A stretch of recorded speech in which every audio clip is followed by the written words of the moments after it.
program contains graphic material, including offensive language. Viewer discretion is advised. And now, the show that takes all other podcasts to a new height. And here, this is Ramblin' About Wrestling, powered by RingsideNews.com, your number one 24-hour source of WWE and TNA.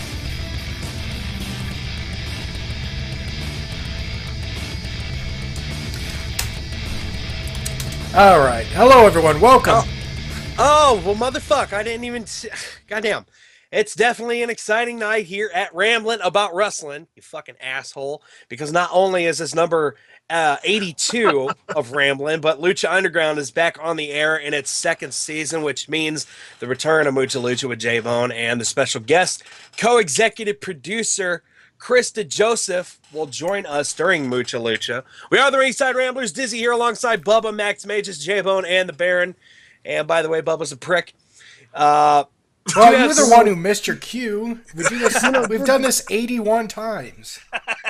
You know, Dizzy, Bubba is here tonight. You don't have to channel the spirit of Botchamania. He can take care of that for himself. Yeah, you just do you tonight.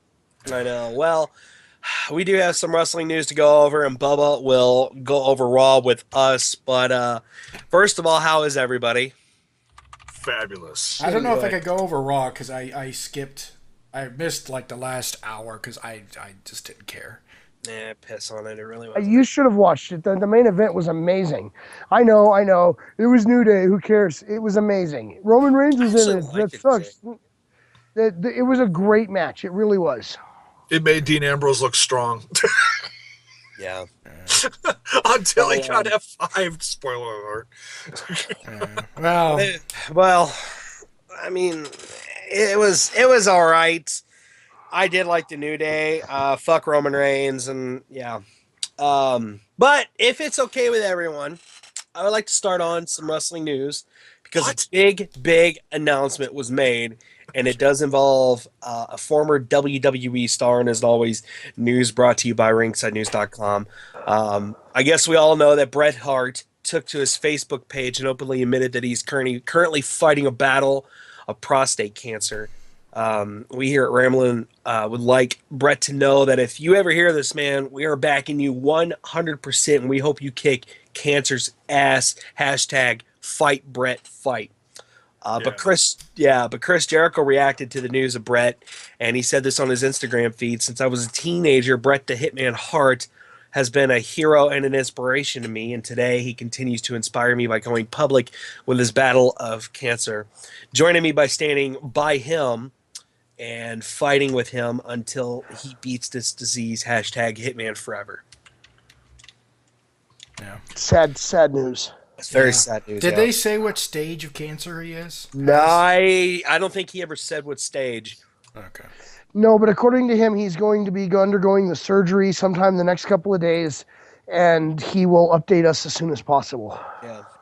All right. Well, it's sad because I know at least one person in my personal life that this particular lady, she was in her 70s, and she actually got diagnosed with cancer last week and passed away from cancer this week. Oh, man. So it's one of those things that, and that's the same thing happened to Lemmy. Lemmy from Motorhead got diagnosed with, I forgot what kind of cancer, but he had stage 4, and a week later he was dead of it. Yeah. Lemmy, though, however, kind of knew. I'm sure he had cancer. He was just basically, fuck. I'm drinking a whiskey. I don't really care. Right. He Bret Hart put his fucking cancer in a sharpshooter and fucking end it. Right? Yeah, Bret Hart's probably got a heck of a lot better chance because I would say he probably stays pretty healthy. Now, didn't he have some health scares back in the day too? That was even worse than prostate cancer. Oh yeah, I mean he had his wrist operated on. Strokes. Well, he's had a number of strokes. Yeah, that's all I saw that he wrote on his message on Facebook. But yeah, well, so I'm just saying, like, I mean, it's obviously not okay and not good, but from what he has had, like, strokes are, I would consider a little more serious in a way. He could definitely be prostate cancer. Yeah, all I'm ever scared about is prostate cancer. It's it's bad. It's one of the worst ones. Yeah, it's really bad because it's very hard to actually. A lot of people, there's no signs of it, and it's very hard to detect. So yeah, all of our prayers go to Brett. Absolutely, it sucks. Yeah. So anyway, so let's move on. Let's talk about one lighter-hearted thing before I just want to say one thing. Yep. Guess what, guys? Today, Sonny's porn video was released. Oh, yay! But did you watch all 30 minutes of it? It's 30 minutes long? Jesus Christ. Oh, I have no clue. I just threw a number out there. I was like, oh, man. I actually, because everyone knows that I watched the trailer last week on the show, and I actually watched it again this morning with the sound on, because I had the sound off. And honestly, I forgot that Tammy Lynn Snitch, she sounds like a man. Sitch, yes. Yeah. Stitch. Here's something else though. I saw this today in my news feed. Apparently, she challenged China to a sex wrestling porn.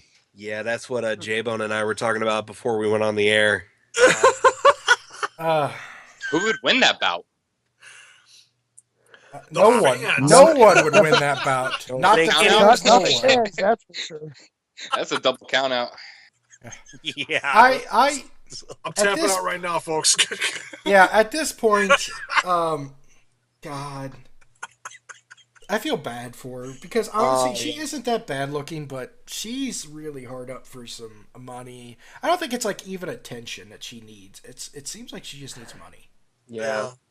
She just wants just to stoop so low. It's just, it is sad. And China is trying to redeem herself, honestly, I think. Yeah, she's trying to get in the good graces of WWE again, so I don't think it's... She's trying to get a ring, that way she can sell it to Vivid.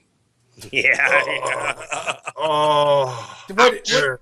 Now, we had this discussion, and Baron, you said that you think Tammy had her WWE Hall of Fame ring on during the porn. Oh, no, I didn't know. Not her. I thought it was, from what I was reading, I wasn't stating from what the video part I saw.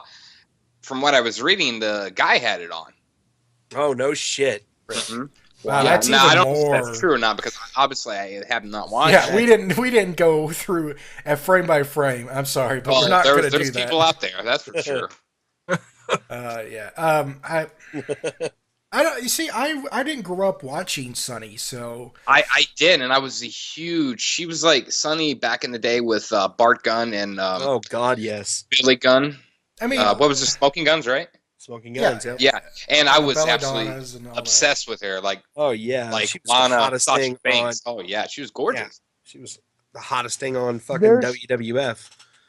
There was something I'm gonna look up the matches right now. There was another Fed she was part of before the WWE, back when she was like 19, 20 years old. Smoky Mountain. It might have been Smoky Mountain. She was teaming up with, I don't remember who she was teaming up with, but they were going to take on Dirty Boy and Dirty Girl. And Rowdy and I were talking about it, and he said that she was hotter, her and Dirty Girl were hotter then than they are now. Mm. Now, please, you have to remind me who Dirty Girl is. I mean, she was in I'm assuming this is Smoky Mountain, so she's probably somebody that went on to be quasi-famous. That's what one of the things I'm working on. Oh, it was Brian Lee is who she was teaming with. Sonny was teaming with Brian Lee. Is this in Smoky Mountain or somewhere else? I think it was Smoky Mountain. It's Smoky Mountain's the very first place she was ever with. Yeah, she was from 92 to 95. Right, because she was bare. I mean, I don't know where they found her. She played a villain who idolized Hillary Clinton. Oh boy, how did she? And my question is, she was that young getting into wrestling. How did they get her into wrestling? I mean, how did this? I don't get it. Wait, wasn't she with Chris Candido for a while? Oh too, yeah. They were in Smoky Mountain together. I think that's where they met. Isn't? No, I was gonna say that's not Brian Lee. Brian Lee is Chains, right? He was the fake Undertaker, if I remember correctly. Yeah, and he was also Chains from the motorcycle crew or whatever. Think of their names right now. DOA. Yeah. Oh, see, that's a whole time period I never even watched. That must have been like right before that Attitude Era or something. Oh, that was in between. That was the beginning of Attitude Era, yeah. Okay. Yeah. See, I jumped in like right at the end. Yeah. See, all it says here is Tammy started in 92 and was signed by Jim Cornette with Candido to Smoky Mountain Wrestling. And it doesn't really say anything else. I think maybe it was Chris Candido. They were just dating or something. That's what got her into the business. But oh well. Oh yeah. I'm sorry. While they were in high school, they met and he fell in love with Tammy Lynn. Sitch. Yeah, Sitch. So yeah, let's talk about a possible match for Fastlane. As we all saw on Monday's episode of Raw, Brie defeated Charlotte in a non-title match, but WWE has plans to have Brie challenge Charlotte for the Divas Championship at Fastlane. And the feud is expected to be a short one, as the company has other plans for the Divas title heading into WrestleMania. So, Max. Crickets. Yeah, nobody cares. I know. Hey, Max, did you figure out who Dirty White Girls? I'm working on it still. Okay. I'm actually watching that video that I shared with you guys. Let me go Google her real quick, see if I can find her. Well, while you're Googling, let's talk about the botch. Let's talk about the botch on Raw. Lillian Garcia referring to the Slammy Award winners, the Usos, as Grammy Award winners. The WWE replayed the botch after a commercial, and it was mentioned on commentary several times.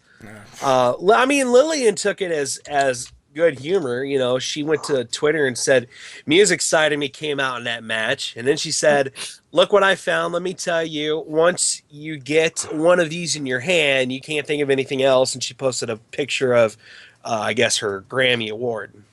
I didn't get it when I first heard it. I thought she was saying Slammy. I was just kind of like, No, I specifically heard her say I thought Grammy. she was saying, and then she said it again. She said it twice, if I'm not mistaken. And then they went back and showed the replay, and they said Grammy. I'm like, oh, well, what the hell? We actually rewound the DVR back just to make sure we had heard right. I did too. And she did say Grammy. Funny thing is, there is an article on Kayfabe News today talking about how the Usos had their Grammys taken away after charges of lip syncing came out. There was a picture I saw last night. It was of Milli Vanilli, and it was a picture of them, and it said the Usos holding their Grammy Awards. Nice. Yeah, the WWE music group on Facebook, their official, the one that puts out all the tweets about the iTunes, wrestling themes and stuff. They said, "Amazing news! Congratulations to the hashtag Grammy award-winning Jimmy and Jay Uso hashtag Raw." Nice. I was just thinking, this is probably something Vince heard this and like, all right, guys, let's pull the piss out of her. Let's make fun of her as much as possible.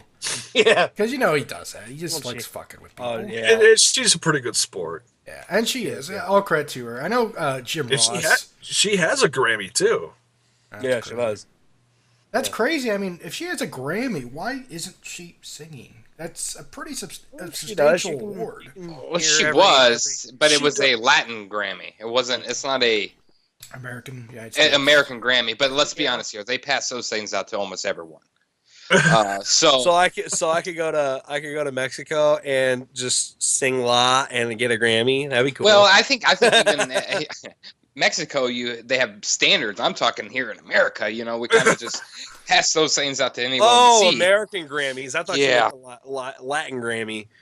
Okay, yeah. Well, hell, I'd be like, well, fuck, I'm packing my bags and I'm going to Mexico. Okay, you have fun doing that. Yeah, exactly. Good luck, Dace. Let's talk about... So, to answer the questions asked of me, her real name is Kim Anthony. His Dirty White Boy was Tony Anthony. I'm not really finding pictures of either one of them because when I pulled up Tony Anthony on Wikipedia, there is no picture of him there. So far, the only thing I've seen of her was in the video that I shared with you guys. Okay. Well, then she was all right. That's fine. I mean, it's all debatable. That what did you say? Rowdy said Tammy Lynn looks better now than she did before. No. He said she looked better back in Smoky Mountain than she did in the WWE, which is, which isn't saying a lot because she looked good back in her WWE days. Now she just, Yeah. If she stayed, I'm allegedly, I would say she was kind of on drugs. I'm not going to say, but allegedly. Well, yeah, but I know she came out with, she abused alcohol very bad. And it looks like it, unfortunately. So, yeah, if she stayed and she cleaned up her life, she'd be gorgeous right now. It's just like, did you guys see the picture of Christy Brinkley at age 62? Yeah. It's like, geez. I was like, remember, I look like her from, obviously, Saved by the Bell, and Christy Brinkley. Yeah, isn't that? No. That's like her. Well, then who's Saved by the Bell? That's Mark Voorhees. Mark Voorhees. Kelly. Yeah. No, it was Kelly Kapowski, the girl that played Tiffany the girl, Saved by the Bell. He's talking Jesse. about Lisa.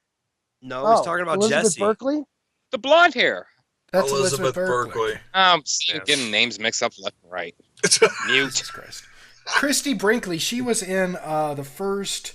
Damn it. Oh my God. Dude, shut up. I thought it was Saved by the Bell. She was in the first with Chevy Chase. Son of a bitch. Was she in the National Lampoon movies? Yes, she was in the Ferrari. She was in the Ferrari, yes. Holiday Road. Yes, with that song. And I don't even know if she's been anything else, but I mean, she's a cover girl. Well, I mean, that's what Playboy. She looks. I doubt she's done Playboy. I thought she did Playboy. But off topic is it's if you actually take care of yourself, unlike us, you might actually look really good when you're 60, 61, 62. Yeah. I already look like I'm only 31. I look like I'm 45. That ain't no shit. Let's talk about Marty Jannetty. He's back in the news. Dear Lord, I just saw his latest tweet. Continue. Oh my God. His episode of Raw, Stephanie McMahon made a joke about Dean Ambrose being the Marty Jannetty of the Ambrose Reigns team. He caught wind of it apparently and responded to the segment on his Facebook page. He said, "Did that bitch just say what I think I heard on Raw? Steph, should I remind the world all them kids might not be hunters?" Did he release a new statement? Yeah, hang on. Well, there's a couple of things. There's the stuff that he went off on with Twitter, apparently. Oh, God. And then, that's the community page. I need his actual Facebook page. He apparently posted something earlier today I saw where he asked what happened. I'm getting all kinds of phone calls. Apparently my stuff got hacked again. Oh. Yeah, and there's another one. Hang on. Probably if it's that stupid, it's probably. I don't know. I don't know. Yeah, it's hard to say that if you would say that that stupid, either if it was him or he was, I don't know, intoxicated, because that's happened before. Not with Marty, but no. Marty's had some problems. Marty was fired twice or WWE for stuff like that. Yeah. Now, okay, I don't know if this is real or not, but somebody did a picture of this and said, "I just want to thank everybody in the club for getting tipsy, then everybody that gave me B-Day wishes, and everybody in the club, mostly Steph, for birthday blowjobs." Oh. Okay. Oh, dear God. All right. Well, I don't know if that's news. We don't I know don't if that's news or not, but yeah. Let's talk about stay classy. Yeah. Let's talk about something that was reported on the Wrestling Observer Radio, that the term belt is no longer banned. Stephanie used the term on Monday's episode of Raw when the championship title was on display, and you can see a clip of it on ringsidenews.com. For those unaware, Vince McMahon often bans certain terms that announcers and performers are not allowed to say on the air. Sometimes Vince goes back and forth on certain ideas or terms. And Brian Alvarez actually said that the company actually had the word belt edited out of the Hulu replay for Raw. So I don't get that. Why would he censor belt? It's because, and I've heard about this before, is they don't. The term belt seems very generic, very almost like a put down for a championship. You know, I mean, because if you want to talk about the most prestigious title in the wrestling industry, you don't want to use the term belt. Well, yeah, but okay. So I guess he said. So I guess it's a go again that the people can use the word belt. Well, or along with title. Yeah, I mean, I think the part of the problem is, it's just there's so much censorship. That's why nobody's getting over. Even AJ Styles, I was watching him on a segment with The Miz, and I'm like, yeah, I love AJ Styles, but I was like, stand up and kick the crap out of this guy. There was so much talking for The Miz. Yeah, but you kind of got to go back though. Just throw it out there. AJ Styles has never been known for his promo abilities. Yeah, I know.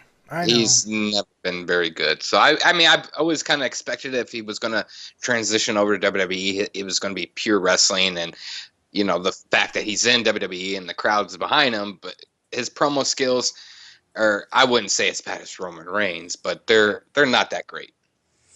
But he also hasn't had that practice. Well, my final piece of news is Pro Wrestling Sheet is reporting that Batista was backstage at Sunday's Royal Rumble event for a meeting with Vince. Apparently, Vince wants Batista at this year's WrestleMania 32 event. An idea was pitched to Batista about making a one-off appearance that would not involve him wrestling at the event. Now, Batista turned down the idea, but is still open to appearing at the event if creative comes up with some new ideas. There's my question to you guys. Who the fuck wants to see Batista at WrestleMania? Not I. Not I either. I mean, who cares about him? Really? Well, especially if all he's going to do is walk out, wave, and take off. I mean... Right. Yeah, I mean... Yeah. He's left WWE many times and came back, and, you know, he's one guy that really could care less seeing. I mean, he's going to do good things in movies because he can play a lot of parts in movies. Have you seen his movies? I have. I've seen Guardians of the Galaxy. Yeah, Guardians of the Galaxy, and it was a good movie. He did pretty There was one movie that he was in that I don't know what it was. It was some action flick. It was it was on it was on Netflix or something, and it was awful. Yeah, you know, the sex scene was great. Oh God. Oh God. Jason. Oh wait, wrong movie. Sorry. Jesus Christ. Yeah, I don't know. I mean, go about your acting career, man, and hopefully you got that going on for you. I mean, you'll never be The Rock successful, but nobody's ever going to be The Rock. The Rock's made more money. They said he made more money last year, the highest amount of money than any actor last year, something like that. So, he's got so much stuff lined up. Yeah, I'm definitely surprised that The Rock is going to be at WrestleMania. I don't think he's going to take any bumps or anything because, geez, you know, if he takes a bump and does, you know, even just the most basic back bump and ends up, you know, blowing out a disc in his neck or something like that, it just the entire Hollywood would be screwed. Oh, yeah, definitely. Well, yeah, the last time he was in the ring, he did get injured, if you guys remember. Yeah. Well, so that does it for wrestling news. As always, you can go to ringsidenews.com. Hello. I saw two articles that I wanted to talk about real quick. Sure. Go ahead. One of them, they're both on a website that I normally don't go to. but they both popped up in my news feed the last couple of days. The first one I'm going to bring up is WWE superstar seriously injured by Brock Lesnar. I'm not saying that it's as serious of an injury as this article makes it sound, due to the fact that Alberto Del Rio was at ringside last night and he seemed like he was okay. But it says Brock Lesnar is a phenomenal athlete whose physique and persona is really a work of art. Since he returned to the WWE a few years back, he has been booked like an unstoppable force, which he actually is in reality, considering his MMA achievements. Lesnar has won multiple WWE World Heavyweight Championships and participated in the Royal Rumble to try and snatch the title off Roman Reigns. Lesnar entered the ring with the likes of the Wyatt family, Alberto Del Rio, and Dean Ambrose already present in the ring. Lesnar seemed to have injured Del Rio after hitting him with a back suplex. Del Rio was not available for WWE TV tapings, and it is widely believed that the back injury that he has received is the result of Brock Lesnar inflicting damage onto him. Brock Lesnar sometimes crosses the fine line between kayfabe wrestling and shoot wrestling. Lesnar is known to land real punches sometimes and also holds a record of injuring other wrestlers in the past. With the roster already thin due to injuries to superstars such as Seth Rollins, Cesaro, John Cena, Randy Orton, and more, WWE would hope that Alberto Del Rio does not join the list. Now, like I said, anybody that watched Raw, you saw him at ringside. Yeah. He looked like he was ready for action. So maybe it was just a little stinger in the back or something. Well, I hate to interrupt you, but I was reading on just now on Ringside News that that they did confirm he did have a lower back injury. He said it is not known at this time when the injury had occurred, but it could have happened as recent as Sunday's Royal Rumble. Yeah. So, and that would make sense because he was in the ring with Brock. So, and I'm not sharing this news to say anything negative about Brock. That's not what this is about. No, it's news. Yeah, it is. Oh yeah, it is. But I'm saying that your story coincides with this. Right. That's what I'm saying.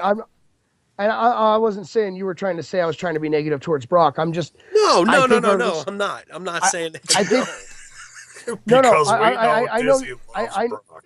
Right, but our listeners also know that I don't love Brock, so I want to make sure our listeners know I'm not sharing this article because I'm saying he did it, or this is because I'm being negative to Brock.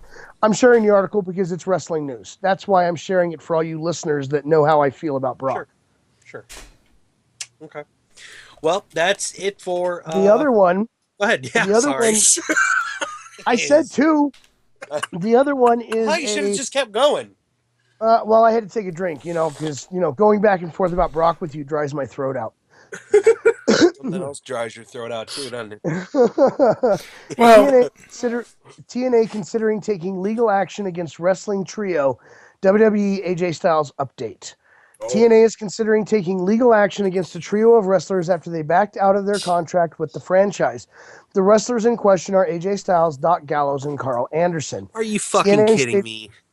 Hold on, let me read the article and then I'll state my opinion. Then we can all state our opinions over this piece of news, because I also am feeling the way you are. Trust me. Mm-hmm. TNA stated that negotiations were done on December 14th at Dixie Carter's home in Nashville and ended in a handshake and written deal between Styles, Anderson, Gallows, and TNA. It was agreed upon and signed by all. The franchise was so sure of the deal going through that creative, plane tickets, and even merchandise were all finalized. However, things took an unexpected turn and the wrestlers ceased all communication with the franchise after Christmas, even while lawyers were putting the finishing touches on the deal.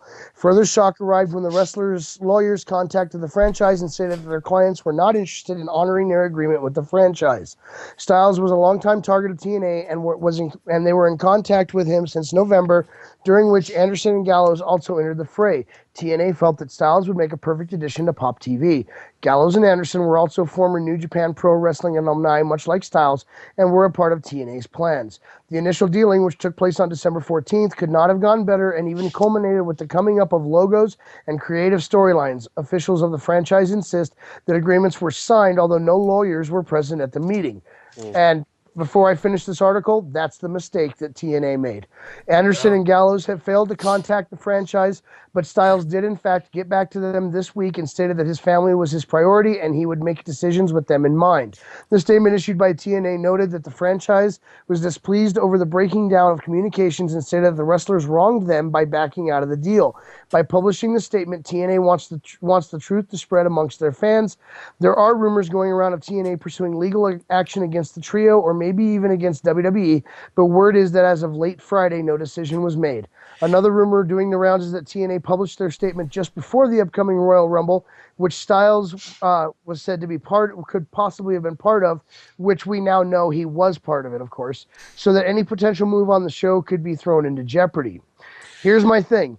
You say that a deal was made without attorneys present, then you didn't have a deal in place. Well, here's the thing, too. We also brought that up, last week or a few weeks ago on Wrestling News, is that AJ's attorney or AJ's manager, he actually released a statement that said, I was not a part of these deals. There was nothing that went on. AJ didn't sign an agreement because I would have been there. No. That's what his manager said. No. And that's probably saving face too, just to, put an exclamation point on anything. Maybe, but still, I mean, yeah. I think TNA is just hard up for money. No, it's their... And they're trying to save face at the same time, too. Exactly and they're trying to get any way, shape, or form involved with WWE. True. WWE doesn't even acknowledge TNA. So anytime TNA can get a chance of going after WWE in a lawsuit, by God, they will, because even though TNA has brought up WWE on their programming as well. Oh, multiple times. Multiple times, yeah. And mocked them publicly. Yeah. So it's anything that comes news-wise from TNA, I take it with a grain of salt. I don't really have, any kind of information that's put out about TNA is always from Dixie Carter. It's nobody else. Yeah. You know what I'm saying? So it's just kind of one-sided. Yeah, and Max, you said that, you thought that I would bring it up in Wrestling News, and there was nothing that I even saw remotely about those stories on Ringside News, because I guess Ringside News doesn't care about TNA. So. Well, I don't think it's so much that they don't care about TNA.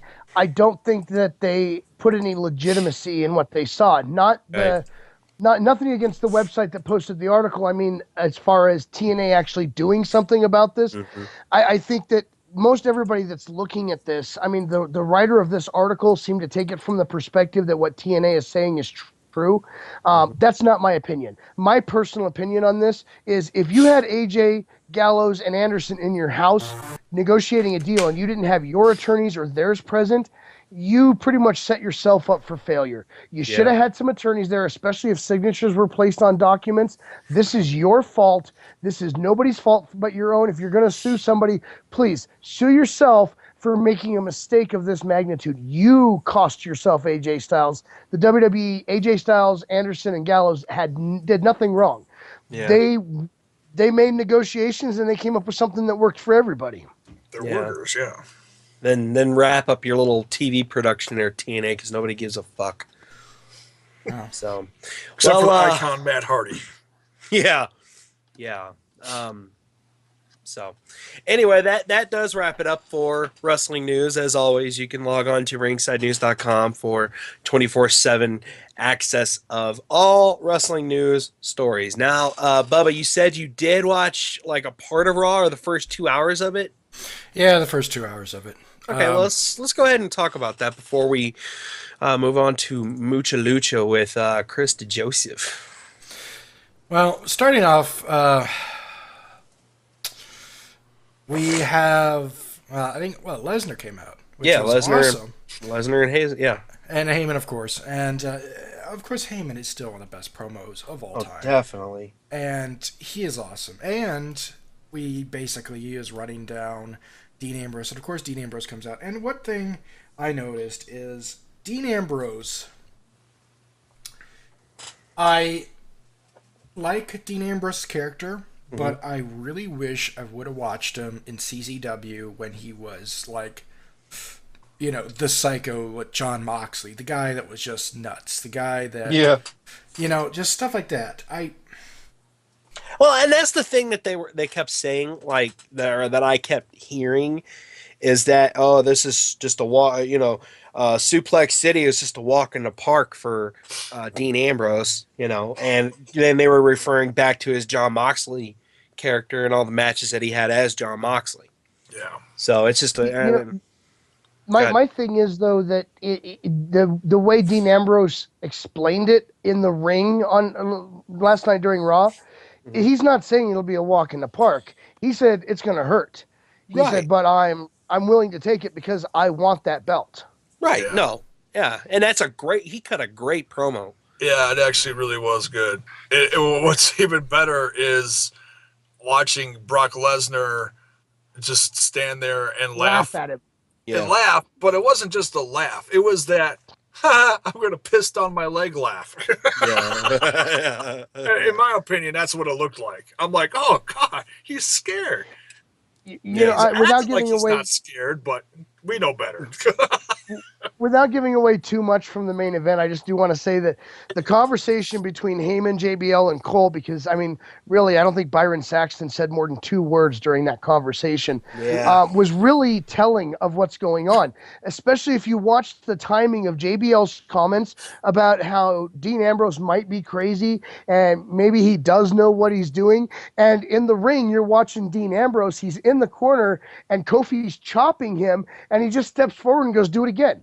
So Kofi does it again. He goes, no, come on, do it again. And to me, I think that's really telling of what kind of persona Dean Ambrose is. You start the show out telling the Beast that I'm going to take everything you give me because I really want that belt. And he's getting in his face and, but doesn't like physically start anything. And then later in the show, he's telling Kofi, chop me again, do it again. Come on, hit me again. The dude is nuts. And I think he plays it very well. Oh, definitely. Yeah. And he's our modern day Mick Foley and fucking. He you know what? Yeah, he really is. He's our modern day. That's what he is. But yeah, would it be cool if Dean had like a multiple ego like Mick Foley? That would be ripping him off, though. Well, yeah, true, but I don't know. I just can't see Dean Ambrose coming out with the Dude Love gimmick. Here's the thing. We've seen the split personality before, not just with Mick Foley. We've seen it with what the hell was his character's name? It was Gallows that did it. Festus. Yeah. Yes. Thank you. The bell rings, and all of a sudden he's this psycho that you just can't stop. And they did that without ripping off the Mick Foley gimmick. They took the idea and made something that fit him. And then they did that with what was his name? Joseph Parks and Abyss. Yeah. So it's actually possible to do that idea without actually ripping it off the Mick Foley thing. Yeah. And the one thing to keep in mind, though, is with the Mick Foley thing, they all knew about each other. They were all cool with each other. They were groovy about each other. And that's the thing is with the Dean Ambrose thing, you can do it very easily without actually making it a ripoff. And with the way his characterization is of it, the dude actually seems crazy enough to be believable with this role. Yeah. I think it would be cool. We'll have to see. Let him evolve. It's still, this is still, in my opinion, it's still in its infancy since the whole Shield breakup, and obviously they don't want him to be too dark if he is a baby face. Because, he's crazy, he's a lunatic, but he's still a good guy. So they don't want him going... if he turns heel, whenever he does, God willing soon, then I think you'll see him do more, stuff that's out there, like, oh, God, what did he just say?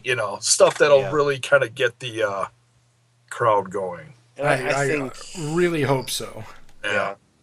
And I think that I think you're going to see him turn heel sooner than you think. I hope he does it at WrestleMania. Yeah. I hope he screws over Roman Reigns. I hope he does too, honestly. Because that will...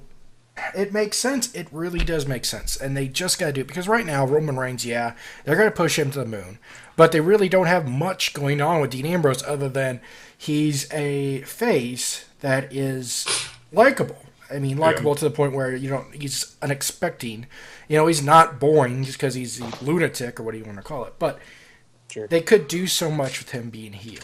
Yeah. Well, like a fellow associate of ours, Ant from Rant with Ant says he predicts every single pay-per-view. He's like, "Yep, Dean Ambrose heel turn. It's coming." Well, yeah, and that's what they promised us. I mean, that's what we've heard. They haven't really promised us. This is what we've heard, and we are excited to see Dean Ambrose finally maybe turn heel. I'm tired of seeing him as a babyface. I think he has so much more potential as a heel. Yeah. Well, he does, but he's also gets one of the biggest pops when he comes out. He'll still get a big ass pop when he turns heel, Jaybone. Well, yeah. He will. I guarantee it. Oh yeah. He'll still get a pop. That should be a problem. At least he's gonna have to do some real nefarious, disgusting stuff to be booed, like really bad. So, but let's move on. So next up we have Rusev versus Kalisto. I'll tell you right away. Kalisto. Yeah, I didn't watch it. And I feel bad. It just I don't know. It just some of these matches are so generic. I know Kalisto is good. Yeah. It was actually a good match because Del Rio was on commentary. And of some, you know what I'm saying? So it was kind of interesting to see him on commentary, and obviously the mismatch of Kalisto and Rusev was odd, but it was still an entertaining match. And fucking Kalisto's good, and he's one guy right now that I don't want to miss out on because there's something interesting with him that he's gonna have a good future with WWE. Yeah. Oh yeah. Yeah, and I think that I do like watching his videos. Christ, his matches with Del Rio. Back to Sonny. And let me also add, since you didn't watch it, he actually got a really, really good pop too. Yeah, that's good. Really good pop. It always comes back to Sonny. Damn it, Sonny. Damn it! I'm waiting for Max to find the link so we can see what's going on here. Fuck. Daily Motion? Sonny. Yeah, it's probably on Daily Motion. Yeah. So let's go ahead and move on, and we have, and I know there's a reason why I sound depressed. Is because this next match, the Usos versus the Social Outcasts. Oh God. Are you sad just because they didn't actually have a Grammy? Yeah. I'm sad because this had to happen. This match occurred. I don't know if you guys noticed this, but someone was notable by his absence, and I know why he was absent. Oh yeah, Tell me why he's He looked for Sister Abigail. And it's, even if it's he a little was bit absent, of Oh, yeah. Oh no, he was no. He was in the studio making fuck off. Everybody was talking Unbelievable about the whole box behind Lillian Garcia, but Yeah.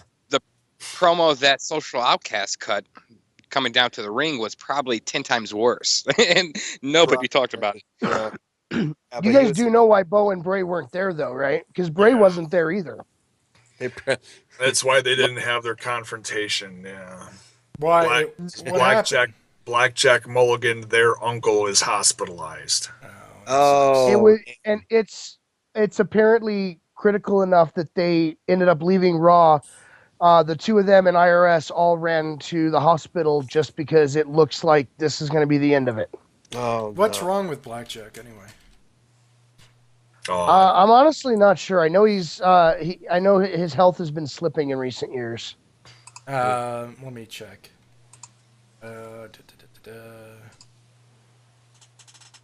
health issues. He had a heart attack several months ago. Then Barry Windham says he is hospitalized in Florida. Yeah. So I would say his heart's probably failing, which sucks. So 73 years old. That sucks. And Barry Windham was his son. Mm-hmm. Okay. All right. So yeah. Well, we'll keep Blackjack Mulligan in our thoughts and prayers for sure. As well. Yep. As well. Yeah. Absolutely.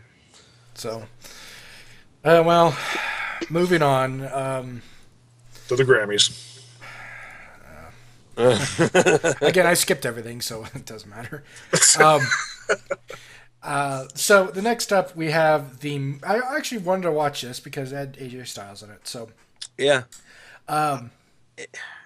it pissed me off because I felt that AJ completely got railroaded by creative and letting Miz keep the fucking mic.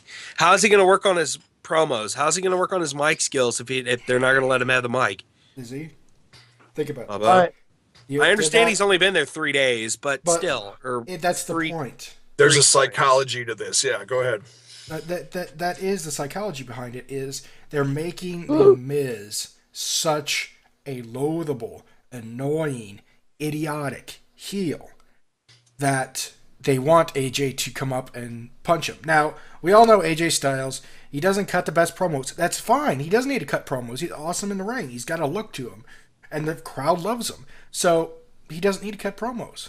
Oh, he also put him over at the same time. Yeah. He pissed off the crowd and put over AJ Styles at the same time. Yeah, and then he kept going back and forth to the point. Then finally, it was like when he said whatever he said at the end, and AJ jumped out of his chair and clobbered him. So yeah, it was twofold there. Yeah, and it was perfect the way they set up. Now I think what they're doing is I haven't seen AJ Styles do the Styles Clash yet. Maybe they're saving that for WrestleMania. No, he did. No, he did on SmackDown. Well, fuck. Why would you put that on SmackDown? Yeah, nobody watches. God. I want to make this a point real quick to everybody that is saying some shit about SmackDown. SmackDown is 10 times better product than what is Raw putting out right now. Serious. 10 times better. Really? I got 2 words for you. For the first time, sat down and watched SmackDown from start to finish, and I was like, and it's very rare because I can't watch Raw all the way, but I mean, I'll skip through and whatnot. But wrestling wise, if you're a wrestling fan, watch SmackDown. It's not NXT worthy, obviously, but it's just pure wrestling. And Mauro Ranallo, for crying out loud, this guy he's is fucking great. phenomenal. The stuff that goes on. Yeah, I do need to watch SmackDown.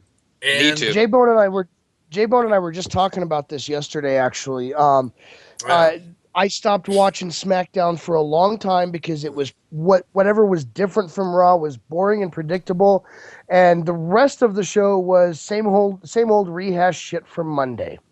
Yeah. Yesterday, you guys may have seen in the Twitter feed in the direct, those of you that are in that messaging thing on Twitter, you may have seen that I was like, I'll go check this out after I finish watching SmackDown. I was watching an episode of SmackDown for the first time in a very long time. I was impressed. I feel like commentary is what it should be, even with Byron Saxton over there at the table. Poor guy. Nothing against Byron Saxton. I think he's just a little rough and unpolished. He needs some time to get into his groove. But for right now, he's not there. But even the matches look good. Back from SmackDown. Lawler is back to being the heel Lawler. Good. Lawler is the classic color commentary heel that I grew up on.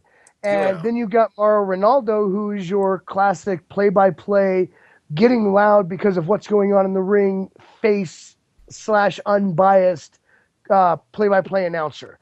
They've got a really good thing going right now.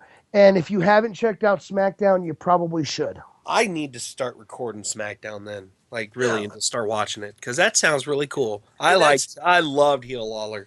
If you're watching a match and it's a so-so match, and you've got someone like Mauro Ranallo, or you have someone like Jim Ross, or like Matt Stryker from Lucha Underground calling your match, that is A, passionate, B, he's got volume, C, he's calling the moves and he knows what he's talking about. He's throwing in some history stuff in the same same sentence. And, oh my God, he can't beat that. And that's and Mauro Ranallo. And I'm sure Ranallo, he actually calls the moves as they're happening. Thank God. Yes. It's like having JR back. Yeah. You know, it's like a next generation JR. Here's another thing I want to point out. Someone who definitely hasn't gotten the credit he deserves yet, but I think he's coming along very well as a heel color commentator is Corey Graves over on NXT. Oh yeah. I watched him on the kickoff show for Rumble, and he was heel on there too. And I'm like, man, he's a good damn heel. Well, they simplified it over on NXT. Right now, it's just Corey Graves and what's his name, Tom Phillips. Yeah, it's just those two. It used to be like three guys for the longest time. Now it's just two guys, and it's so much better. It's almost like we're back in the day with Gorilla Monsoon and Jesse Ventura. Is what their combo feels like to me on NXT. Yeah, that's awesome. Yeah, that is awesome. So. If you have it, and I know usually we talk about the wrestling side of things. We have our complaints about Cole on the show. We have our complaints about JBL on the show. But I'm going to be honest with you. Every once in a while, I like to point out the good that is going on with commentary, and I have found it on NXT and SmackDown. Yeah, well, let's not even bring up Cole, and he's just pissing me off lately. Michael Cole's just pissing me off lately. Like. Well, he had I think it was the main event, and he had a perfect opportunity to call some fucking moves, and I think somebody did like a sidewalk slam or something, and Michael Cole just goes slam. I'm like, what fucking kind of slam is it? Oh my God, it's a tree branch slam. Yeah, it's just like it's the slamity slam. Oh my God. Well, and it doesn't help that JBL is. Oh, he can eat a fucking thing of bark. I don't give a shit about. I love JBL on the Legends thing when he's doing the interview, and like the latest one, I started watching it. I got to continue watching the one he did with Ron Simmons. I can't wait to watch that because when he's on there, he's great. He is a great interviewer, but when he's just like foaming at the mouth on because he doesn't know. He doesn't know if he's a heel commentator or if he's a face commentator. Have you noticed that? Yeah, I think a lot. It's that's where neutral comes in. That's. I think part of the problem with that is they are telling him to tone down the heel side of it a little bit, and I think it's stupid. God. It's so stupid. Why would you want? I mean, he was a pretty decent heel. Why would you want him to tone down his heel commentary so that he's either a face or he's a heel? Like, he's bipolar. Yeah, I couldn't stand him as a champ, though. So when he joined Raw, I was like, oh. All right, let's move on. The next match is something I actually did watch, and going back, I don't know why I watched it. Big Show versus, Brie Bella versus Charlotte. Yeah. Brie Bella takes a win, which is she won off I guess what you call a distraction, but Yeah, I actually missed that. Yeah. So I mean, and all because of Brie. Yeah. So yeah, not much there. Next up, Big Show versus Eric Rowan. Yeah, Big Show's I guess his face again. I guess so. I guess what they're planning on doing is having, I guess, Bray Wyatt, whenever he comes back, do the Brock Lesnar thing with Brock Lesnar. That's fine. I guess it's going to be Braun Strowman and Big Show. Yeah. Well, and that's the thing. Like, I read that on Ringside News that he wasn't like Taker wasn't going to face Braun Strowman, but then in an article today, one of the matches at Mania was Braun Strowman and Taker. Now, Taker, he is so, like, he should not go anywhere near Braun Strowman. Strowman's going to kill him. Yeah. He is so bad in the ring. he is so stiff. Now, as I say, he's not stiff like, Brock Lesnar stiffing people and just he's just slow and lumbering. He doesn't look like what he's doing. He's sloppy. He's in a fucking dropping the Undertaker on his head. Yeah. And they need to do if they're going to do Braun Strowman versus Big Show, that's fine. Now this kind of get together they had at the end of this match because Big Show won because Eric Rowan's pretty much a jobber for the Wyatt family at this point. But Braun Strowman can't connect with the punch. His punches look terrible. Yeah. Everything looks terrible. And I know he's supposed to be this really big guy, but look at Luke Harper. Look at Aaron Rowan. I know Eric Rowan, I just say he's a jobber, but he can take bumps. He can work. Yeah. Braun Strowman has got to be one of the worst workers I have seen since a Great Khali. Yeah. Oh God. Yeah. Oh, that's saying something. That's going a bit too far. And at least the Great Khali was. Yeah, I can name a couple guys on the active roster that's worse than Strowman. How dare you insult Great Khali like that? Good answer. Piss off. Yeah, there is no one. There is no one worse than Braun Strowman on the main roster. No one. He's pretty bad. I'm not going to argue that fact. I can't get out of this one. I would say Baron Corbin. I haven't watched him in NXT, but I've heard some good things from Baron Corbin. I mean, the guy's big. He's got a look. He's got an entrance. He could take freaking bumps better than freaking Braun Strowman. Yeah. Put him against The Undertaker.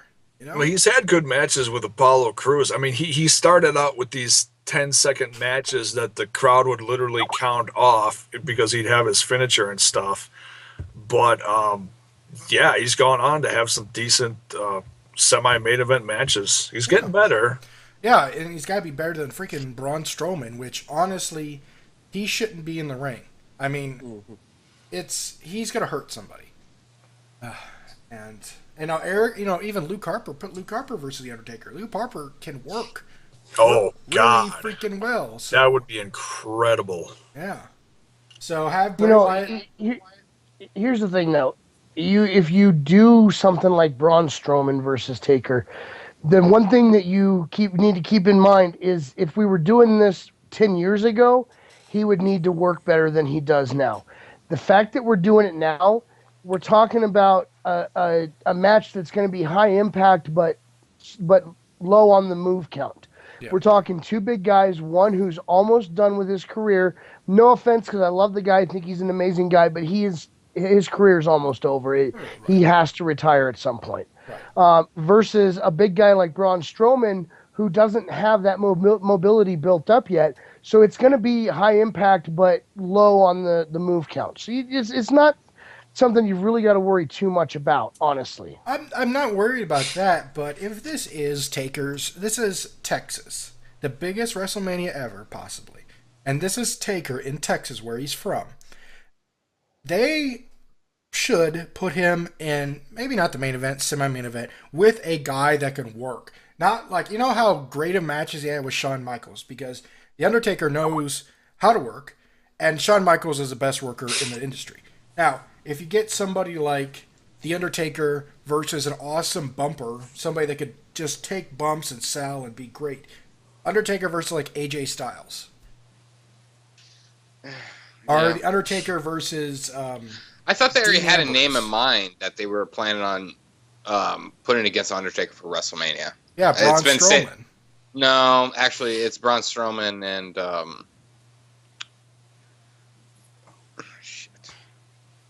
Come back to me.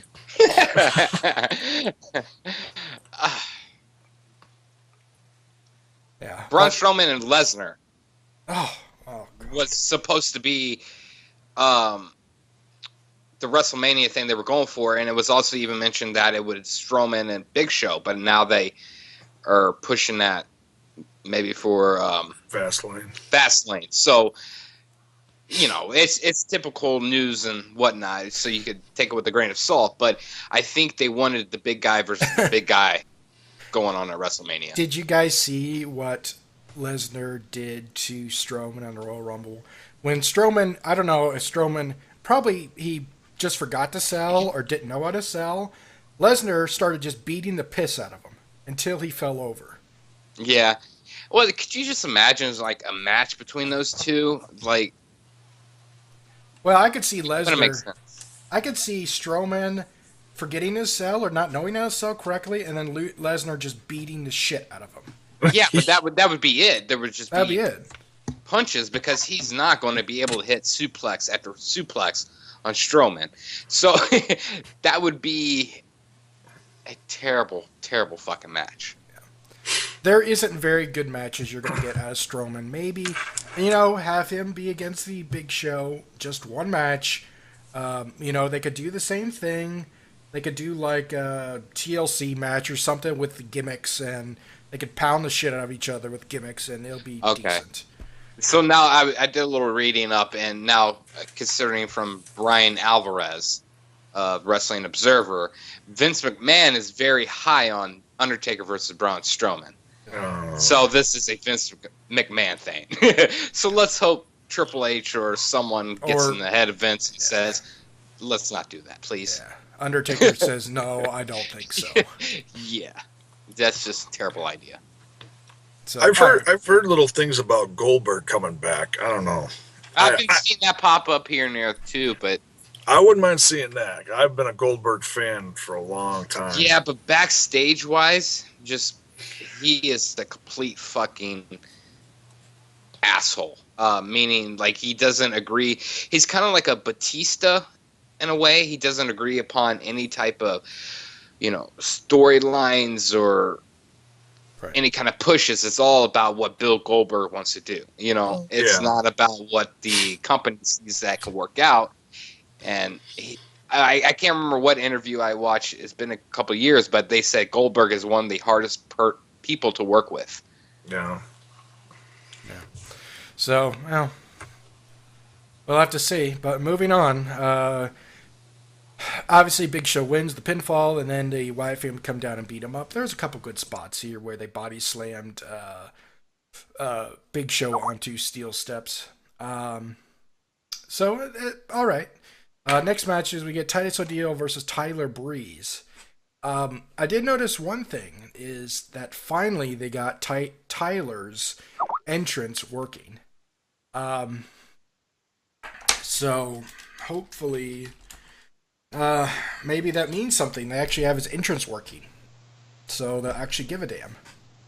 But Tyler Breeze looks like he actually worked at a actual match and some sort of idea of what he wanted to do with Titus O'Neil, working on the leg, and then Titus O'Neil just beats him with the spine buster, and Titus does sell the leg, all credit to him, but nothing ever happens. So Titus gets a clean win. Tyler Breeze is, again, just a jobber.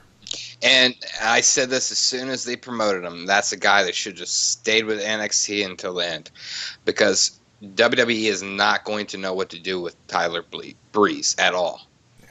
I mean, he's got a decent gimmick and he's a hell of a worker, but he's kind of on his own. There's nowhere to kind of throw him into in a mix for a feud of any type. Yeah, and he's a really good worker. He's been great down in NXT forever. They just everybody is like pissed off because as soon as he got to the main roster, they're like, "Oh, yay! All right, main roster." Okay, well, not everybody that comes up from NXT gets a gigantic push right away. Or or promos, or like what they did with Neville. Neville's getting a lot of attention. It's like everybody's freaking out. Everybody just needs to settle down. It's like, there's something with him. He is good, and Triple H knows that. So we just got to cross our fingers and wait. Yep. We'll have to see. I mean, honestly, if he's just jobs and Dolph Ziggler, because Dolph Ziggler's going to be done. Ziggler's not going to be in WWE next year. I think he's already said he's retiring or. Yeah, Ziggler doesn't. 2 years. He's got 2 years. Yeah. Mm-hmm. So Tyler Breeze could take that role as a guy that just is there to put people over. He's going to be where he always has great matches. He's going to be in the mid-card title matches, have mid-card titles, maybe get a title shot maybe get a title shot once in a while, like Ziggler. But he's going to be there to put people over. So, yeah. So that sounds good. Anything else on Raw? nope. All right. Well, Well, we didn't really talk about all of Raw, but well, I mean, we can go ahead and talk about the main event. That's fine. let's talk about the main event. Yeah. Okay. The New Day versus Roman Reigns and Dean Ambrose. Now, Max or anyone else, please talk about this because I did not watch it. Would you? Personally, like I said, I thought it was a pretty good main event. I thought it was a well-wrestled match. They developed the story very well. I love watching New Day out there, no matter what they do. And whether you like Roman Reigns or you don't, he put on a hell of a show in that match. But Ambrose was the one. Actually, to be honest with you, if Ambrose was any other color than he is, then I think he would be perfect with New Day because he's got that level of just craziness like they do. Yeah, I totally agree because watching this match, Roman Reigns did not put on a show in any way, shape, or fucking form. It was Dean Ambrose and the New Day. Yeah, that was surprising because usually it's Roman Reigns who ends up getting the big win and the ooh-ah and then the fist smash and then the spear and the pin. And he was quiet towards the end of the match. I mean, they had some chaos in and out of the ring, but yeah, Ambrose came off with the big win here. I was kind of surprised. It was nice to see. Yeah. It was a very odd match to end. Yeah. Yeah, that escalated quickly. Well, sorry, I had my mic muted. So I think that's going to wrap it up for Raw. Bubba, if you would go ahead and roll with Mucha Lucha, we will get Mucha Lucha on the way. Jaybone's Mucha Lucha.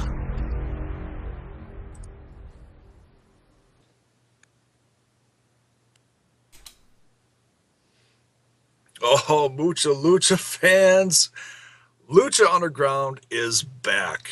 I don't know about you, but I'm ecstatic. And this is the first Mucha Lucha of the year with Lucha Underground coming back. And tonight, as we talked about, we have a special guest tonight.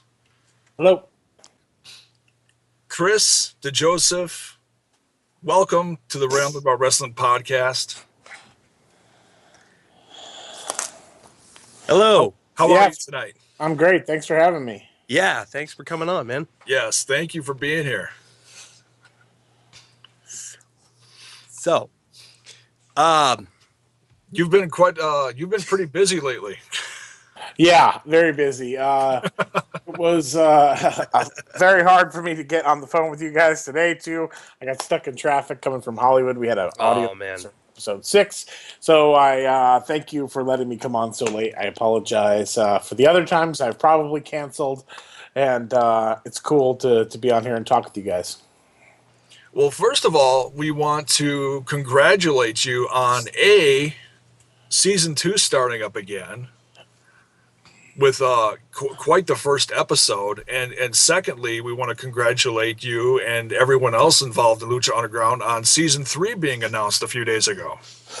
Yeah, it's been a whirlwind week for us. So it's been a good thing, but we've worked hard at it. Everybody from the talent to the crew, everyone involved, and I'm happy that Lucha Underground will continue for at least one more season after this. So it's a good thing. That is incredible, and to get the backup support from the El Rey Network and all involved, that is tremendous. That is absolutely so. What's the relationship between you and El Rey? Like, how did Lucha Underground form? That's my main question. Well, I believe at some point in some time, like AAA, Dorian Roldan from AAA, and Mark Burnett and Robert Rodriguez and the El Rey Network kind of ended up somehow all kind of wound up together talking about making Lucha Libre in America, and Robert had this network, and I knew that they had some ideas about making a Lucha Libre show for the El Rey network. I found out about it after some of the initial planning stages had begun. The idea to make this show, and I got hired by Eric Van Wagenen and Mark Burnett Productions, and then at that point I went on, and we just kind of started to decide what this show was, who we wanted on this show, and the rest kind of is history from there. Now you are listed as a co-executive producer. Correct. What kind of jobs or what kind of items do you perform for the actual TV show? I have a staff of writers with me, so I write and book the show with them. I run all the rehearsals. I make sure I help find talent. I help make decisions. I help the show through post, give notes, watch cuts. Pretty much everything from a creative end of the show I'm involved in at some way or some form or fashion. Right. Okay. So how involved is Robert Rodriguez into your daily production or even maybe a yearly production of the show? He's very involved. I know he reads all of our scripts, gives notes if he has any. He gives he watches cuts of the show and gives his feedback as well. So he's very involved in it. I mean, not to mention he's got so many other things going on, like having his own network, making movies. So he's in a band. Robert's got so much stuff going on. So it's really cool that he definitely gives his feedback on Lucha, and I have a chance every time I've had a chance to talk with him. He's like super excited about the show and about what it is. He loves it, so that's pretty awesome. Mike, another question that I have is you guys have a very different product versus WWE, TNA. What made you want to bring this product as a movie type of production? Exactly. Yes. Thank you. Well, I mean, I think in the very beginning, obviously we wanted a scripted wrestling show. There's no difference really in that regard as TNA and WWE is. Right. But I think the network and Robert and his people and even the people from Burnett wanted to shoot the show differently. I think, in the very beginning, I was hoping to do at least vignettes with 2 cameras at least. And then it kind of, this guy Skip Chasen, who is a big time guy at the El Rey Network, who's cut a lot of Robert's trailers and other movie trailers, Ridley Scott, stuff like that. He shot our Prince Puma packages for the first 3 episodes, and once we saw those, and the look was so amazing, and the decision was made that everything should be done like that. Okay. Oh, that's cool. Yeah. I want to backtrack a little bit. Were you a fan of wrestling growing up? I've been a fan of wrestling my entire life. Oh, that's awesome. So who are some of your favorites? Oh, gosh. Ric Flair, Ricky Steamboat, Macho Man Randy Savage, Booker T. I'm trying to think of some other guys that I always liked. Shawn Michaels, of course. Tully Blanchard. There's a whole bunch of guys. Rick Rude. Lots of yeah. Your list is very extensive. Yeah. So, do you have a memory from watching wrestling that you could pinpoint on that, like when you were a kid? That's that like a particular WrestleMania or Starrcade or something that drew you in and said, this is what I want to keep watching. I mean, for me, I would say probably the biggest thing for me as a kid I had a WrestleMania 1 poster in my room that my aunts got me, and I remember that. I remember I lost my first tooth, and I asked for a wrestling figures, and I asked for a Sheik and Volkov 2-pack. Oh shit! Wow. Yeah, man. So I remember that. I'm just trying to think of some of the other things. That is awesome. I mean, watching NWA with my cousin. I'd always watch NWA with my cousin at his house, and then WWF at home, and so that was really kind of how I got into it, and kind of fell in love with wrestling. Going with my dad and my uncle, or even my neighbors, to like, a high school football field and watching, the Killer Bees or somebody like that, that is great stuff. Yeah. That's awesome. That's awesome. Yeah, I have a really off the wall question, and I just want to let you know I am considered the asshole of this group, so I apologize if this comes across wrong. It's not meant to. Okay. Jim Cornette went on record a couple days ago and said some pretty bad things about Lucha Underground, including saying that it's horse shit. I disagree with Cornette on this. I normally listen to Cornette, and I think he's got a pretty good handle on the business. On this one, I disagree with that. What is your response to Cornette? Oh gosh, I mean, he said some pretty mean things about me when Lucha Underground first started, and I think that's just Jim getting some attention and getting some attention for the.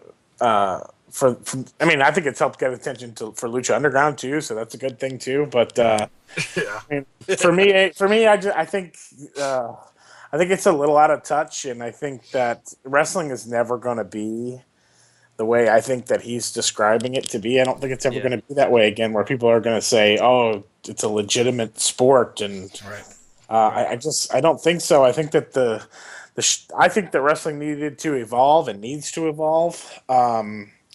It's been that same WWE format now for 20 plus years now, and I just that's kind of my feeling on it. I think that it can be so much more. It can be, and you know what? To some people, that format of the real sport and the way it's presented, sure, that's a cool way to do it, and it can be presented that way. But I mean, I think our way can be presented that way. If anything, it offers more jobs for the guys and talent that are out there, and it gives more ways for wrestling fans to enjoy the product. And I think, to me, that's the most important thing, is that, hey, if fans like it and they want to watch it, then let them watch it. I don't think that Lucha Underground is killing the wrestling business. If anything, I think we're helping it to evolve and helping it to change and helping it to show that it can be something else than what it has traditionally always been. And that's the thing. He did say some positive things, at least, about it. He said the cinematography is wonderful. Looks like a John Ford Western. But he said I can't say enough. Well, he said I can't say enough about the production. But he does like one of your wrestlers, and that is Johnny Mundo. Yeah, but John Morrison. Johnny Mundo. Morrison. He feels horrible. He feels so horrible that he's stuck in Lucha Underground. Sure, exactly. Yeah. Now there is another piece of news that I was going to incorporate in our wrestling news, but I wanted to save it for you because I want to hear your thoughts on this. During an appearance on the Wrestling Mayhem show, Lucha Underground co-executive, and I guess that's you, claimed that WWE attempted to sign the entire Lucha Underground roster. Can you kind of give us a background on that? I mean, I think that was taken a little out of context. I think I was just, in the midst of a fun conversation on a podcast that at the time only had, a small viewership and now has expanded tremendously since that comment.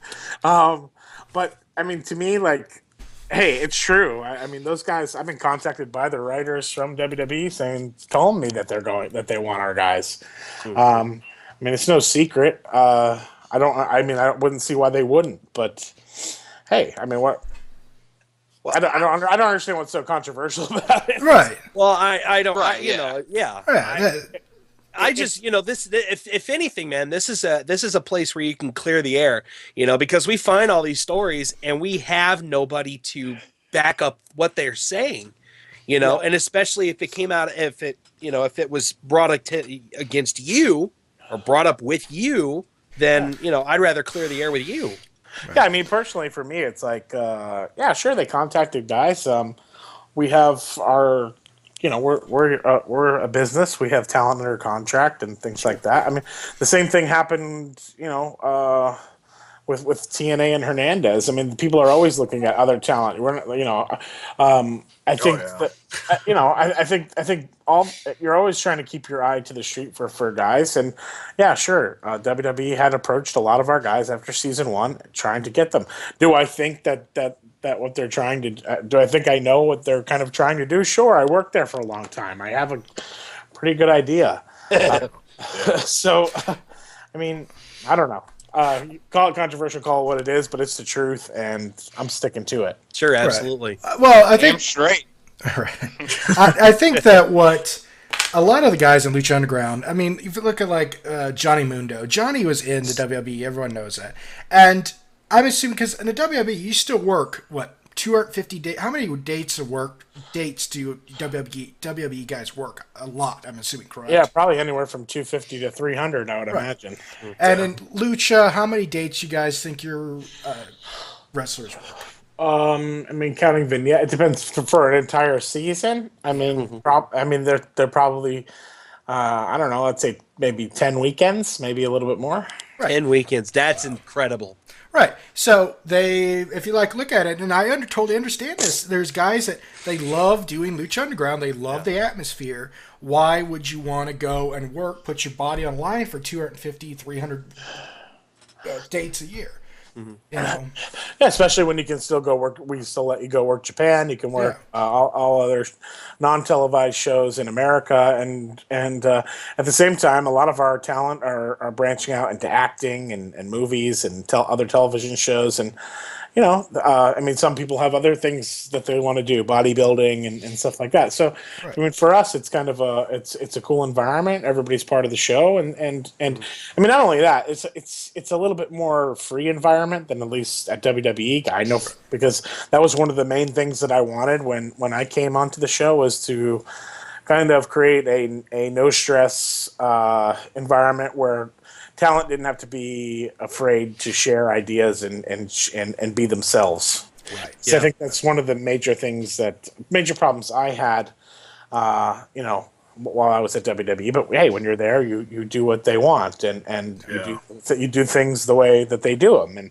not to say that it's wrong, because they've done a damn good job doing what they're doing. So, So I have a question now. When dealing with promos and you're actually out on the ring doing a promo, does your writing team and production team and everyone in the back allow for flexibility for the wrestlers to kind of, yes, they have to say these words, but also allow for flexibility to help promote their personality and stuff like that?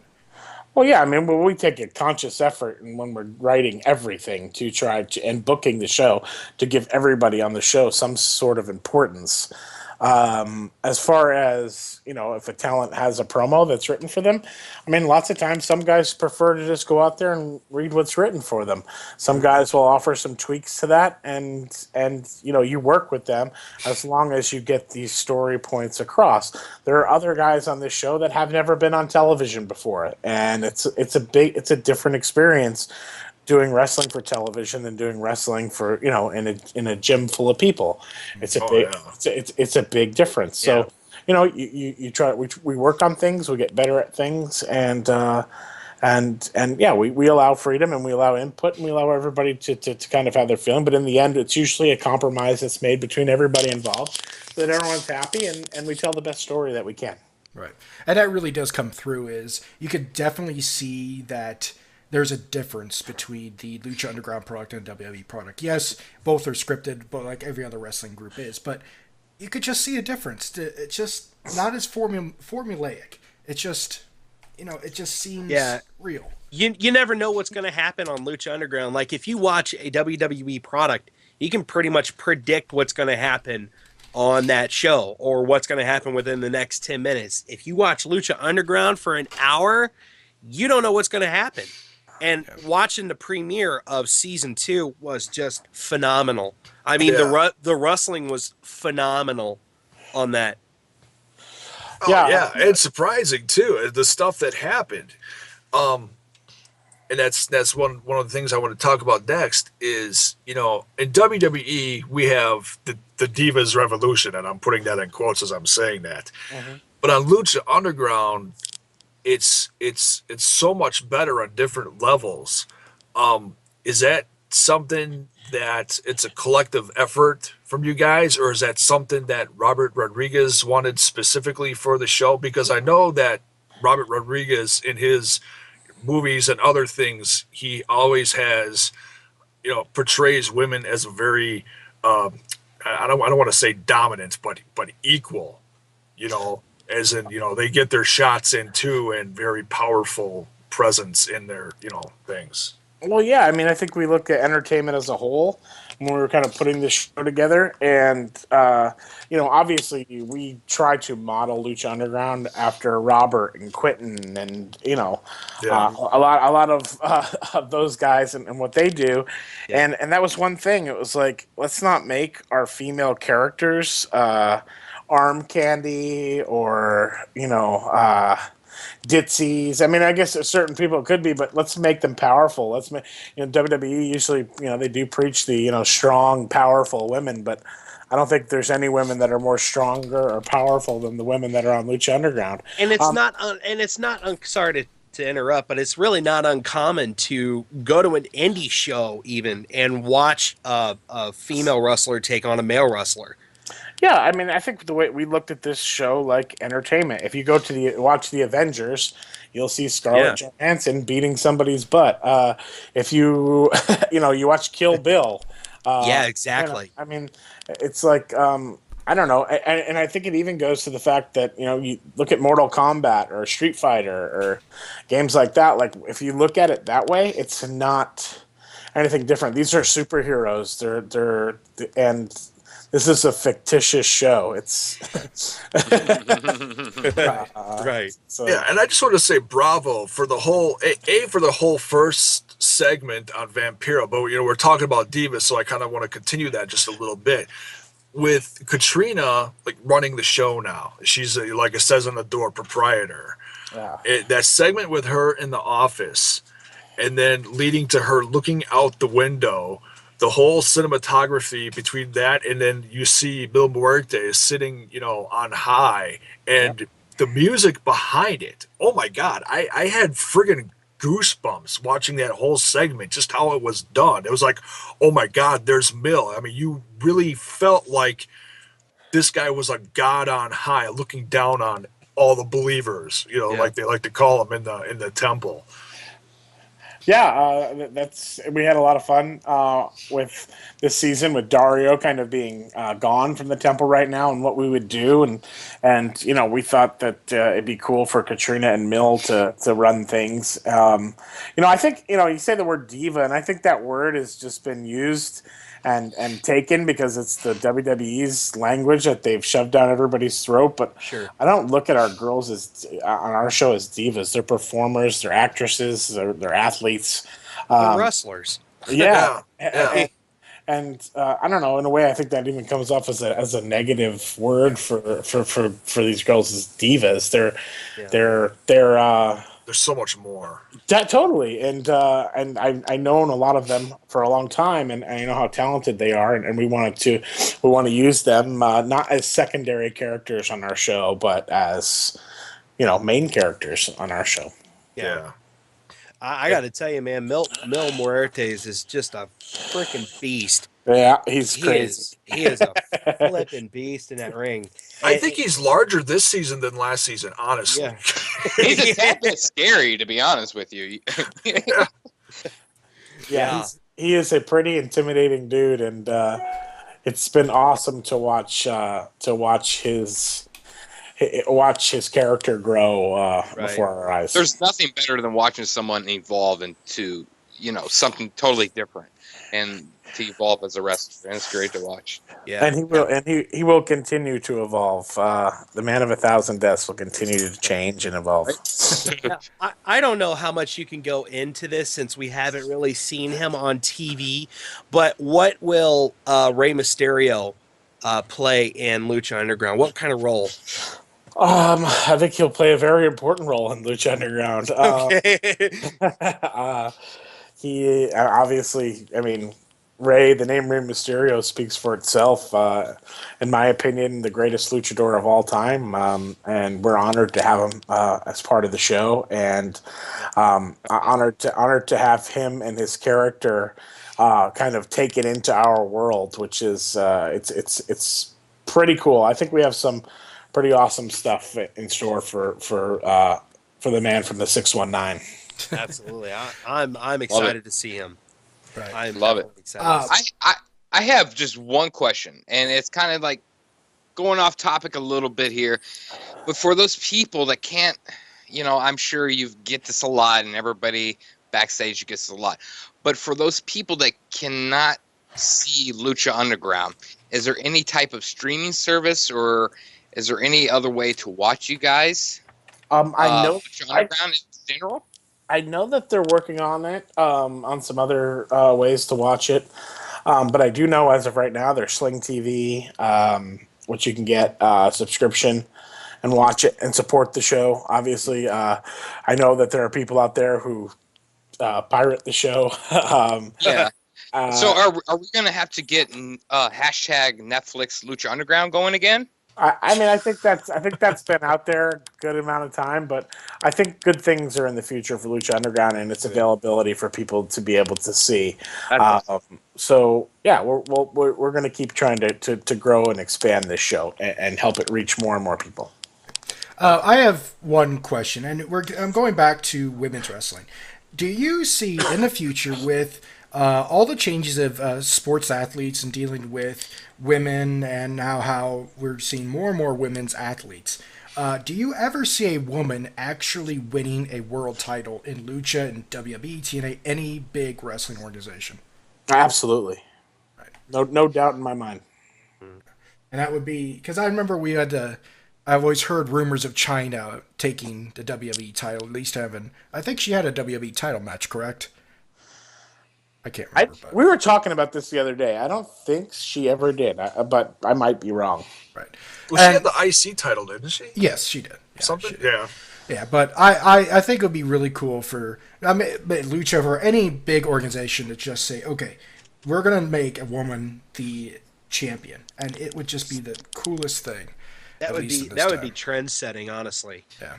That would be trend setting. And if Lucha could be the first, company to do that or promotion to do that, that would be just awesome. Yeah. It wouldn't surprise me one bit considering what we've seen between last season and the start of this season. Yeah. Yeah. Chris, I don't know how much time you have left with us here, but I know that Jaybone wanted to ask you your previous roles in wrestling for the people that don't remember you or don't know about you. Oh boy. Can you give the people out there a little preview of what they don't know about you? Well, I was born in Connecticut. I was raised in Las Vegas. I'm sure that's not what you guys are. No. We know. We know, but for the people out there, I didn't know if that's something that you were ashamed of, or just didn't want to talk about it. Or I've talked about it plenty of times. I have an alter ego owned by Vincent Kennedy McMahon, by the name of Big Dick Johnson. So yeah. All right, now I whose idea was that? Because that was the funniest damn thing I've ever seen. Was that Vince's or your idea? Well, it wasn't my idea at all. They were coming up with some gags for DX to play when they came back, and we were in a meeting, and somebody was like, well, what if there's a male stripper, or whatever. And then somebody was joking and said me, and then I was like, oh gosh. And they said, would you do it? I'm like, all right, whatever. I was like 25 years old. I didn't care. And, Hunter was kind of egging me on a little bit. Like, come on, dude, it'll be cool. DX is coming back. It'll be very DX-ish, I'm like, Well, that it was. And I'm like, okay, all right, I'll do it. And then it kind of, like, the next week, I know, like, Hunter was saying to me, he's like, at first I think I was just going to rip off my shirt. And Hunter's like, you should go all the way. You never know, dude. This could turn into something crazy. And, it was probably, half a rib or a whole rib on me. But I scored a baby all over Vince's suit in Rochester, New York. And the next week I fought the Sandman in Roanoke, Virginia. So, yeah, I remember that Sandman spot. That hurt really bad.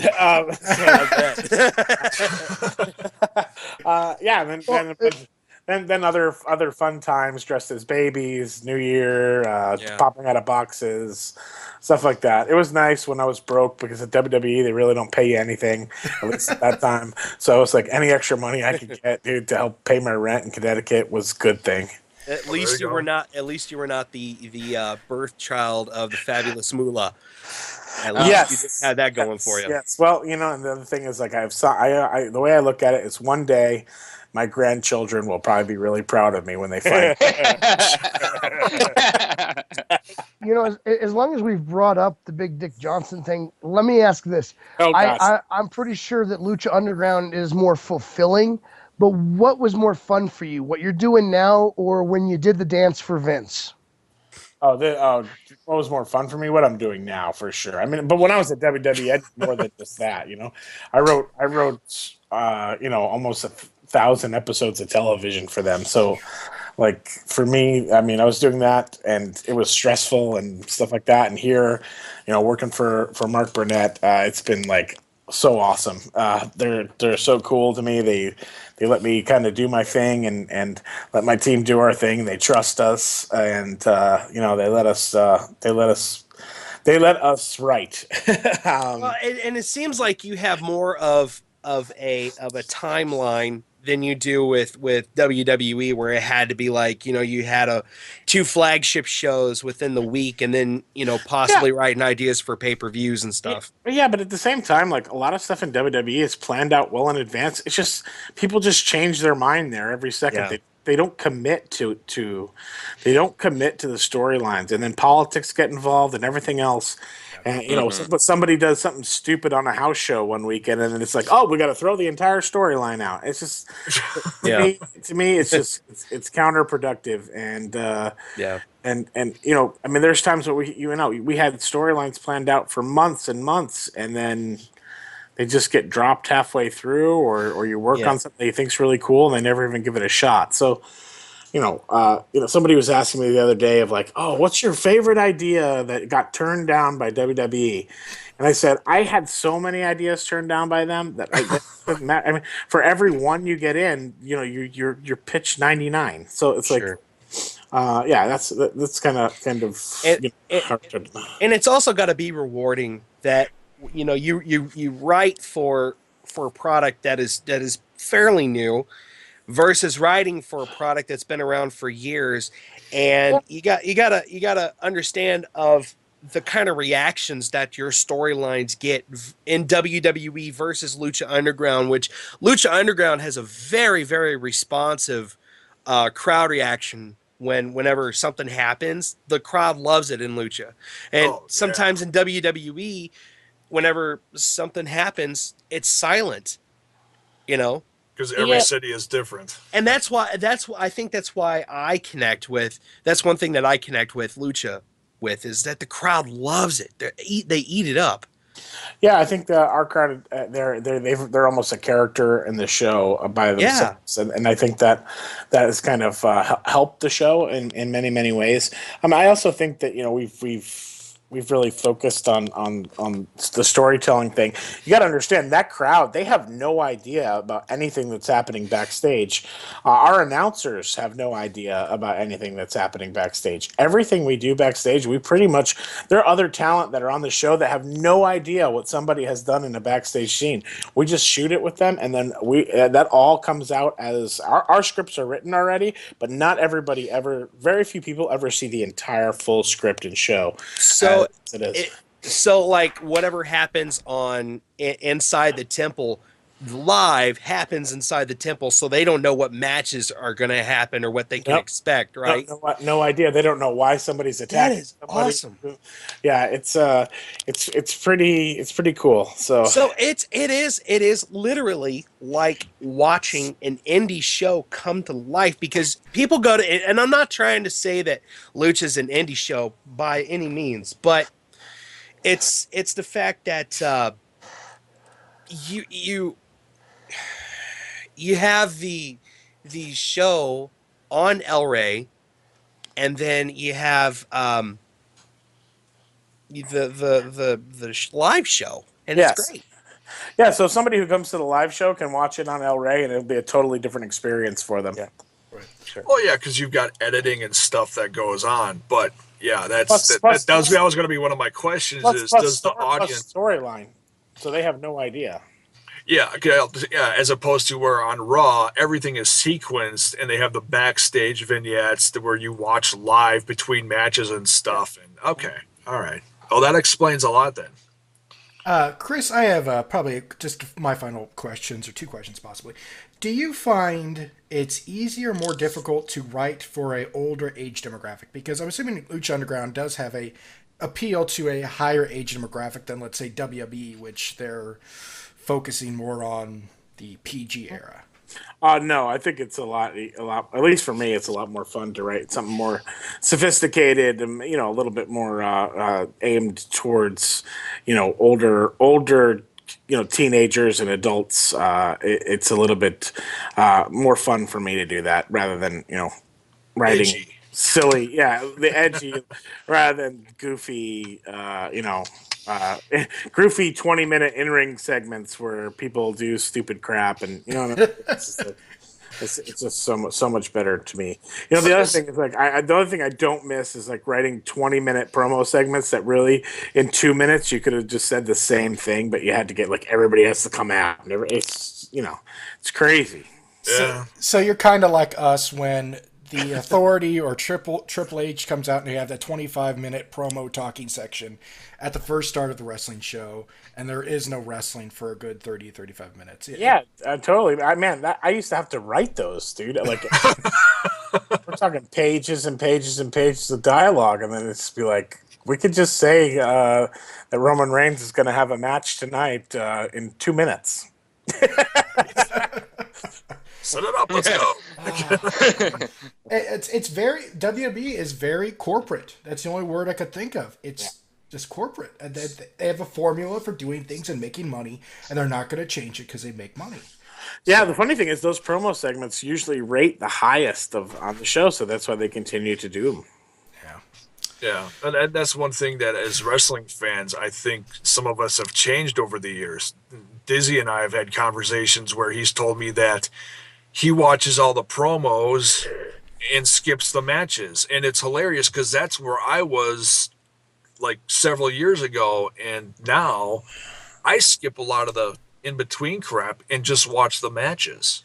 Yeah, I kind of skip through it if I ever watch it. I kind of watch the promos too, but I can't. I watch the backstage scenes. I can't stay for the whole in-ring thing. If it's longer than 8 minutes, I'm out. I hear you. One thing I wanted to ask you, if you look back at some of the wrestlers throughout the industry, you look at it and be like, oh, this guy would fit in Lucha Underground, or this gal would fit really good, I think. And not to get dark or sad or anything, but last year we lost Pero Aguayo Jr. Yeah. And I know it shook a lot of the guys in your company up pretty bad. Yeah. Is that one guy who you think, looking back at how good he was, and I'm not saying I was like a fan of his like forever, but I did go back and look at some of the stuff he did before he passed to see how entertaining and how important he was to especially the AAA brand. Do you think you could envision him in Lucha Underground this possibly this or next season? Oh, I mean, definitely, probably this season he would have been a perfect fit, or at the end of last season, you know. But yeah, it's unfortunate what happened. But hey, you know, it's a sad thing, and both companies kind of had to move on from that, and yeah, it would have been so cool to have Pero on Lucha Underground. Yeah. And one thing that I noticed at the start of the show is a little jab back and forth between Matt Stryker and Vampiro. Is something completely unbeknownst to me is that there is some kind of drinking game involved. Oh, yeah. Two of them calling each other brother. I did not realize this. Is that true? Yeah, I think in like episode 8 or 9, people started tweeting about like, hey, it should be Vampiro's brother so much, there should be a drinking game. So then we just Vamp just started acknowledging it in the shows. So sometimes if you hear him go, brother. Yeah, that's what he did in the first episode. I'm like, that's hilarious. I'm like, first 5 minutes, I would have been drunk already. So they have a little fun and throw brothers out there every once in a while, and even Stryker now adds to it. Oh, he did. He totally did. That's funny. Oh, and one other thing I wanted to jump into, we mentioned Rey Mysterio before. Yeah. I noticed that there's another part of Lucha Underground that is coming to see the light of day soon. There is a new Lucha Underground comic book coming out. Mm-hmm. Is there anything that you could tell us about it, or you know how this came about, and also where we can find this?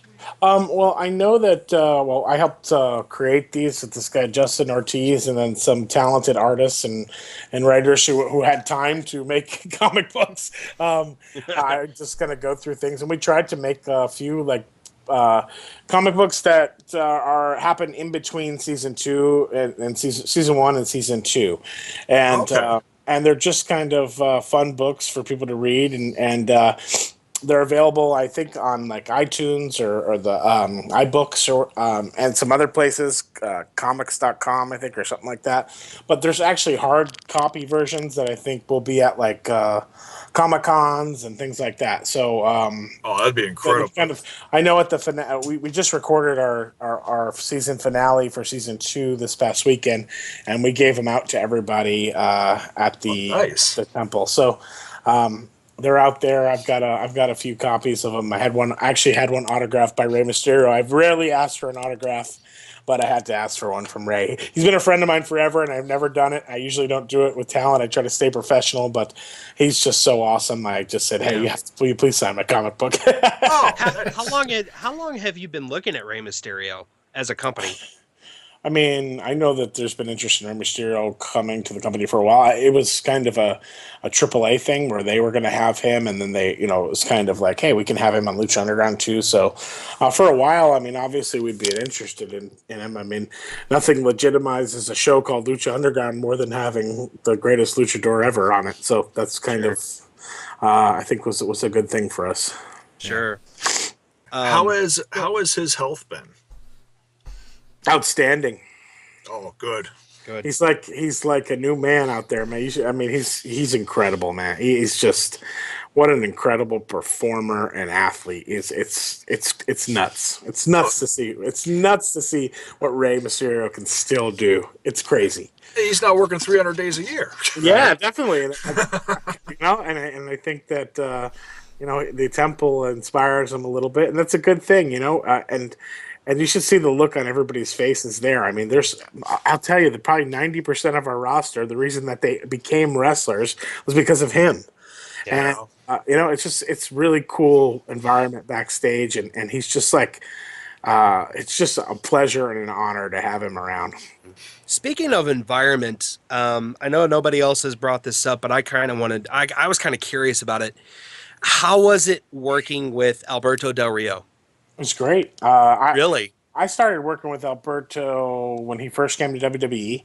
I wrote a lot of his stuff in the beginning, and we had been friends. So when he came in, it was awesome working with him. I had no problems at all with Alberto. He was awesome to work with, to be honest with you. Cool. Awesome. I loved his stuff from last season between him and Mundo. That was an instant classic in my opinion. Yeah, I think Alberto just had to make a decision that he felt was best for him and his first family, and that's just the way it is. It's it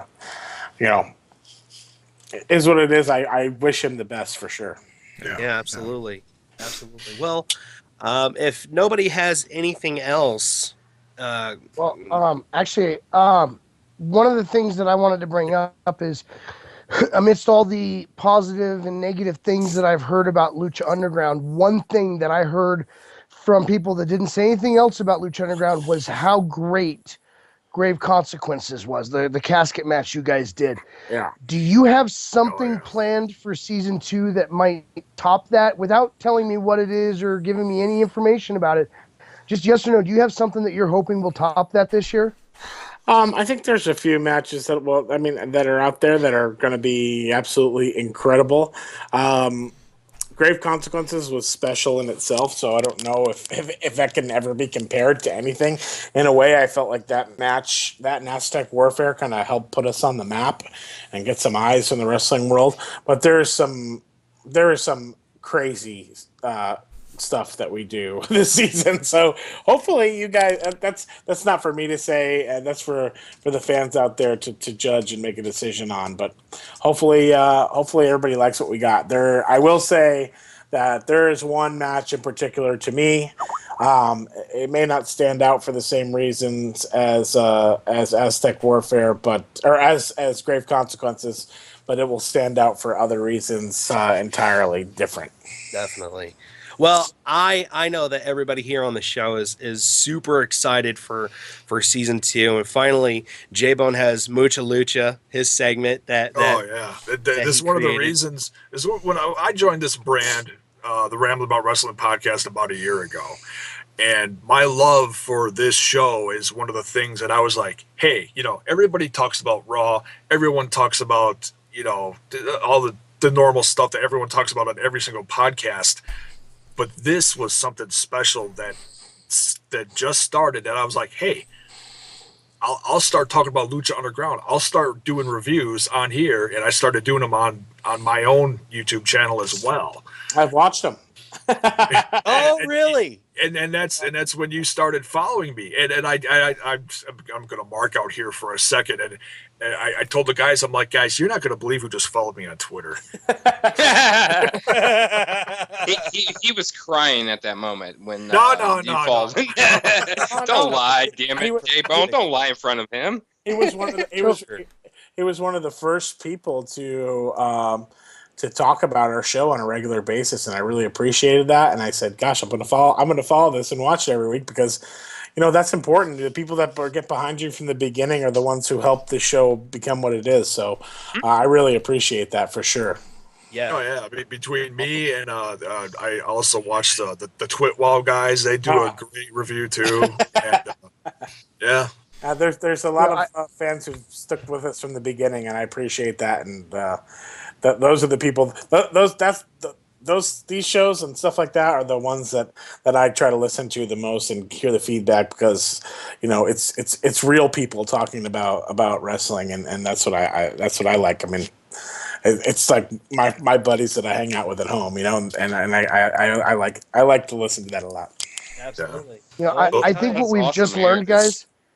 I think what we've just learned is, Dizzy, you're going to have to stop making fun of the Big Dick Johnson gimmick, because, he just told us that he likes listening to us. So that means he's going to listen to us in the future and hear you making fun of that gimmick, and we're all in trouble. All right. I'll learn to watch my mouth. No, you can make fun of it all you want. I have no problem with that whatsoever. Oh, my. That's funny. Please, have at it. Well, Chris, we surely do appreciate you coming on this little bitty podcast. We know that you're a very busy guy, but thank you so much for taking time out of your schedule to join us tonight. Thank you very much. Thank you, and to you and everyone from Lucha Underground. Keep up the great job on. Absolutely. We seriously can't wait to see what's around the corner. Just that first episode gave us friggin' goosebumps. Absolutely. Oh, good. Well, I hope you guys continue to enjoy Lucha Underground, and we keep making a show that you guys enjoy. Definitely. Yeah. Pressure's on. Yeah. It's that sophomore thing. Show Jim Cornette what you can really do. Yes. There you go. There you go. It's like a really awesome movie that sucks.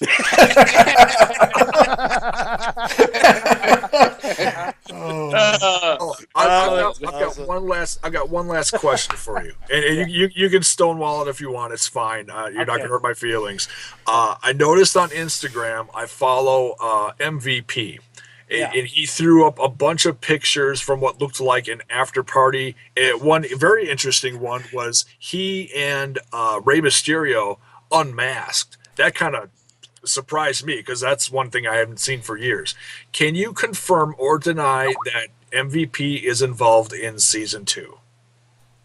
He is not involved in season 2, but he was at the after party, and you know where he was? In the VIP lounge. Oh, nice. Okay. I was at the after party. Damn it, you just didn't see me. Oh, really? That's funny. That's funny. Well, right. I think that wraps up all of our questions for Chris DeJoseph. Thank you again, sir, for coming on this little bitty podcast and talking some Lucha Underground with us, man. We really do appreciate it. Thank you, guys. Thank you. And I think that wraps up tonight's show. Again, follow Levels of Wrestling on Twitter, and you can also find it on Podbean. You can also find us on Facebook and Twitter, facebook.com/The Ringside Ramblers, and Twitter. You can follow the show at Ringside Rambler, at Raw_Bubba, Jaybone 5150, Max Magius, and Scumbag Jordan with 3 N's. And until next Tuesday at 8 o'clock Central Standard, we'll see you next time at Ringside. Take care, guys. Bye. Peace. Later. Bye. See ya. Rambling About Wrestling is powered by RingsideNews.com. We invite you to follow us on Twitter at Ringside Rambler, Facebook.com/The Ringside Ramblers, or email us at TheRingsideRamblers@gmail.com.